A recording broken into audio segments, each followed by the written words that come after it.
My dear friends, welcome back to Merin's days. അപ്പോൾ ഇന്ന് ഞാൻ ഇവിടെ വന്നിരിക്കുന്നത് ഒരു കുട്ടി വീഡിയോ ചെയ്യാനാണ്. And it's all about philodendron. അപ്പോൾ ഈ പ്ലാന്റിനെ കുറിച്ചുള്ള കുറച്ച് കാര്യങ്ങൾ ഞാൻ നിങ്ങളുമായിട്ട് ഷെയർ ചെയ്യാം. സോ നമുക്ക് വീഡിയോയിലേക്ക് കിടക്കാം. എൻ്റെ ചെടികളിൽ എനിക്ക് വളരെ ഇഷ്ടപ്പെട്ട വളരെ കുറച്ച് മാത്രം സൺലൈറ്റിൽ വീടിനുള്ളിലും വളർത്താൻ പറ്റുന്ന ഒരു ചെടിയാണ് ഈ ഫിലോഡെൻഡ്രോൺ.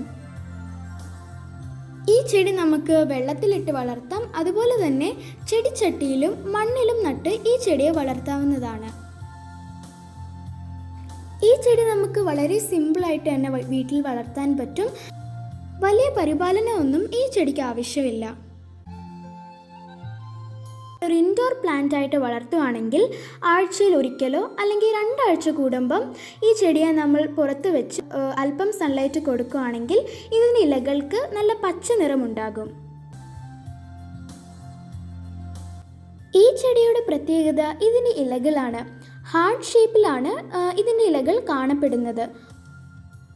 ഒറ്റ നോട്ടത്തിൽ ഇതിൻ്റെ ഇലകൾ കണ്ടാൽ പ്ലാസ്റ്റിക് ഇലകൾ പോലെ തോന്നും. അത്രയും ഗ്ലോസിയാണ് ഇതിൻ്റെ ഇലകൾ കാണാൻ. മാസത്തിലൊരിക്കൽ ഇതിന് കമ്പോസ്റ്റ് വളമൊക്കെ ഇട്ട് കൊടുക്കാം.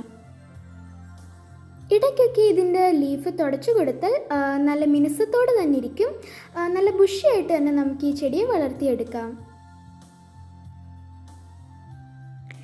ഈ ചെടി വളർന്ന് പൊക്കം വെക്കുമ്പോൾ ഇതിൻ്റെ തണ്ടുകൾക്ക് സപ്പോർട്ടിനായിട്ട് ഒരു സ്റ്റിക്ക് കുത്തി കൊടുക്കാവുന്നതാണ്.